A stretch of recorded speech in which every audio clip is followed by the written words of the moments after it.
Hello everyone and welcome to lecture 12 in our ongoing series on Middle Egyptian and hieroglyphics. Today we'll be covering the prospective verb. This verb form is the core of chapter 7. There are a few other things in chapter 7. The adjective verb springs to mind, which is not a verbal form, just a comment on how certain verbs with adjective definitions work. And then some minor points from chapter 8, which has a similar structure to chapter 7, a verb form plus some stuff. Will all be combined together in a later episode. But for now, we are just going to focus on the prospective as Hoke covers it in chapter 7 of this book. The prospective is a nominal verb form. That means that, first of all, it can appear anywhere a noun does. Subject of a verb, object of a verb, object of a preposition. If there's a verb there, it's a nominal form and therefore either the infinitive that we already learned or the prospective. There may be one or two less common nominal forms that we have not covered yet, but those are the two that we know and talk about. The prospective can also be used in main clauses. More on that later. It's kind of odd because you can't have like a proper main clause with the prospective because it is a nominal form and not like a verb. But it can stand on its own with implied verbs of a sort. In any case, wherever you find it, the general sense of the verb is that it is subjunctive or optative for those of you who are into formal grammar terms. For those of you who are into less formal grammar terms, subjunctive means it's a hypothetical, something like if, or, it's something that's possible. And the optative means it's either a wish or an exhortation. You're either hoping something will happen or getting someone to do something that you hope will happen. In other words, all this together, long word to the small house, it is what the person saying the sentence thinks should come to pass in general. Much more on this later. We will go over the intricacies of what the prospective means. It is complicated. This has taken me several takes to get right because the prospective is a complicated tense and I want to lay everything out properly. But before we get into that, we need to talk about how to recognize the prospective. As with the infinitive, the prospective can go anywhere a noun can go. So the subject, object of verbs, object of a preposition, all fair game for the prospective. In general, it will look the same as the circumstantial, except for second geminate verbs. Verbs like kebab, they will not geminate. They will become just keb without that extra doubling of the letter. The rarer third geminate form does the same thing. Among the irregular verbs, you becomes iwet, and you has the synonym ee. Ini becomes inet, ma'a becomes ma or ma'an, and this is the important one, redi becomes d. The other three, they happen, but they don't happen a ton. Redi, being in the prospective, happens all the time. You will very regularly see this. It has a specific meaning we'll go over later that comes up a lot. So keep that in mind. The word redi sometimes takes on a different writing in these cases. It will be just the arm with the bread, or sometimes even just the loaf of bread will be sufficient. If you see that with no preceding R, that's D. You have a prospective, and you can move from there. The first place that Hoke puts the prospective, the first place he talks about it, is as a main verb. And this is interesting, because I just told you that it is a nominal form, not an adverbial, which means that it can't act like the adverbial circumstantial form, which acts as a main verb. Well, it isn't acting as a main verb. It's pretending to act as a main verb. There's an implied verb there. It's like how in English, every sentence needs a subject, but if I were to say go, you would know what I meant. It would be a perfectly grammatically correct subject, and that's a sentence because it's implying the subject, you go. In the same way, a main verb prospective takes an implied verb, and the implied verb is may. So if instead of it just being the first example he gives, and then we'll go over examples in a minute, but weja we jehuti is just judge me thoth. But you have to put in the implied verb, then it forms the full sentence, may thoth judge me. A prospective main verb clause can be identified by its lack of you. As we know, for a sentence to stand on its own in Egyptian, it would have to have you first. If it doesn't have that, but it does have a verb subject or verb subject object kind of structure, that means you can make a fair bet it is a prospective. And note, by the way, here, that the noun subject can, in fact, include infinitives. Remember that we translate infinitives as participles, but you could say something like, may your baking go well. And in that sentence, in Egyptian, go would be in a prospective form, baking in an infinitive as a subject, and then well an adverbial comment. And that would be a perfectly valid sentence. And you would have the may be implied. These clauses can serve as a noun. You can just take this whole thing. You would not use an implied verb here because it would be just serving as a noun rather than as a whole sentence. And you could stick it anywhere a noun could go. And if you were to parse it, you kind of put it in parentheses and say, okay, this whole clause, that's the subject of the sentence. That's the object of the sentence, whatever it's doing. And then parse the rest of the sentence as normal. Or it can stand on its own, and then you take the implied verb may. If you're using the first person, because of how English is, you usually say like let me rather than may I, because may I do whatever is kind of a confusing way to phrase things. We usually just say let me, so that's fine. But grammatically in Egyptian they'd be the same. We just have to translate it differently to match the conventions of our own language. The prospective in this form can be a wish. That's a common one. Again, implied verb is may, so you could just say Sejameth is just may he hear. Remember that if you were to say you Sejameth, that would be the full sentence, he hears, but without that you have to change it to prospective, and now it's a wish, a hope that he hears you. For an adverbial wish, you can finally use a verb meaning to be. Remember that this verb does not exist in regular clauses. There's no circumstantial form of the verb wenen. But in the prospective and a number of other cases, you can use it. So if you wanted to say, he is good, you would say uf where. But if you wanted, or he is great, I guess. But if you wanted to say may he be great, it would be wenef where, using the verb wenen, not geminated because it's a second geminating verb, and as we know, prospectives don't second geminate. You could also have a prospective as a request in this sense. It's identical to the former, but they both exist. Like you can make a wish hoping that something happened, or you can just ask somebody to do the thing that you want to happen, and the grammar is the same. Occasionally you'll have an introductory particle, so, basically please in English, but of course we have a couple of options in Egyptian, ka, hui, or ich. None of those appear that much in the book, but it's good to know. It's the kind of thing that you might occasionally see in a dialogue. I haven't read it, but I would not be surprised if this appeared in, say, The Eloquent Peasant, where you have like a lot of dialogue between people being polite to one another. So here is a good example of a main verb prospective. I have not taken the full example.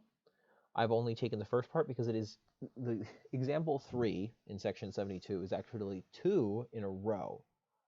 And one of them is a D, and it's just the arm writing, which is good to have. But we're just going to do the first one. So it is Sejedi Bauek and Et. So you have a verb first, esjed, which means cause to be acquainted or cause to tell or whatever. Now we'll note that there is no you introducing this verb. So it must be, to within our knowledge so far, a prospective, and it's a prospective main clause, so it's a, a may whatever. In this case, it's sugedi, so first person. Therefore, let me, and then, esjed, let me cause to be said, or here he uses recount, which is a much nicer translation than cause to say.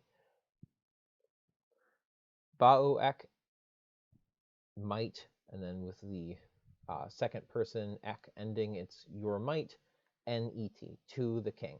So let me tell the king of your might. Let me recount your might to the sovereign, is effectively what's being said here. And then here's another good one. I included this one because I wanted to show that when, how you would turn an adverbial sentence into a prospective wish. When ek emperek, may you be in your home, chena chemet ek cherdu ek, with your wife and children. Now, if you were to say, you are in your home with your wife and children, it would be the same, except instead of when, you would have you. You ek emperek, chena chemet ek cherdu ek. And very simple, but it's something to think about and consider. The prospective can also be used in subordinate clauses. When you have a subordinate prospective clause, you usually get what is called a clause of purpose. That's the general sense of the prospective subordinate clause. It is similar to the are plus infinitive clauses in that it expresses a sense in order to, or that I might, or something like that. In fact, this follows, if you remember, that we use may, and of course may and might, closely interrelated words, similar concepts, same kind of deal. Like any other subordinate clause, it is grammatically part of the adverbial comment. The general sense is, you could just translate it as that, but it is probably better to say in order that or so that. Grammatically similar, but a little different semantically, are result clauses. Basically, and it will be clear from context what is meant. Either a subordinate prospective is being used to explain your reasoning, why you did something, or what actually happened. You can see why these things would be connected. If your action was successful, why you did it and what happened after you did it would be the same thing. So these are, the same basic form and idea with slightly different shades of meaning depending on context. It will be abundantly clear which one is meant, especially if you're seeing like past tense forms involved or whatever. Like if something happened in the past and then they're using a perspective, they're probably describing what came of it. If they're saying, oh, I'm going to do this, or I am doing this, then they probably are saying what they intend to happen, even if that thing hasn't come about yet. So here is a good example sentence. This one starts with you, a good, regular, circumstantial, normal sentence. You, weapony, e, wesheb, or wesheb, e, and f. I open my mouth, you, wepi, and e, eri. Just a normal Egyptian sentence. And then we have another verb, wesheb, e, and f, that I might reply to him. Now here is a very interesting point. Wesheb, e, and f, that I might, is just I reply to him. How can we be certain that this is a perspective? Well, one point of note is that it is not in the past. Now, with circumstantial clauses, this can get messy. because you could just say, okay, well, this is circumstantial with regard to the first part of the clause.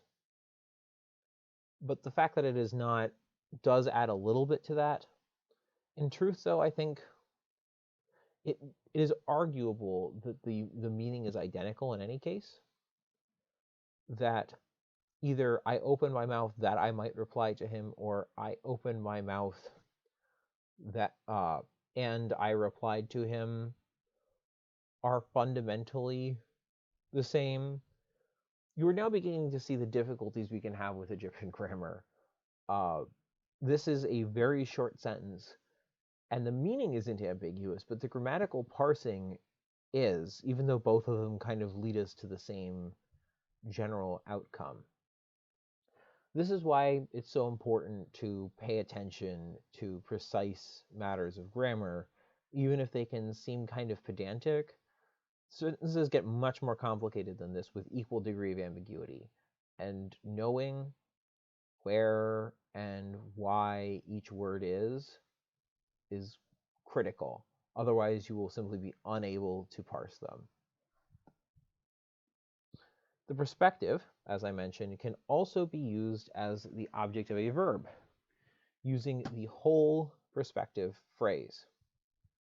You can either use just the verb, or you can use an entire clause constructed with the perspective verb, and then a noun as the subject, maybe an object, maybe some adverbial comment, whatever, all strung together. This is especially common with the verb ready. Ready means to put or to appoint, but if you use it as the object of a verb and put it in the perspective, it changes meaning to cause. It's well, specifically when the verb, when the perspective phrase is the object of ready. Basically, the way that the clause altogether works is you have ready in the perspective, and then another verb in the perspective, and it turns into making someone do or having them do or whatever. And well, yeah, this can also happen with ready in the circumstantial. Just in general, know that ready followed by a perspective changes meaning to be to cause. So here is an example. In this one, which is the first example that Hope gives, ready is in the perspective, so it's just D, just the hand. De segemek mitet iri. So, and this is where you get, again, some very interesting grammar, nested perspectives. In the outer layer, you have de is the verb, may I cause,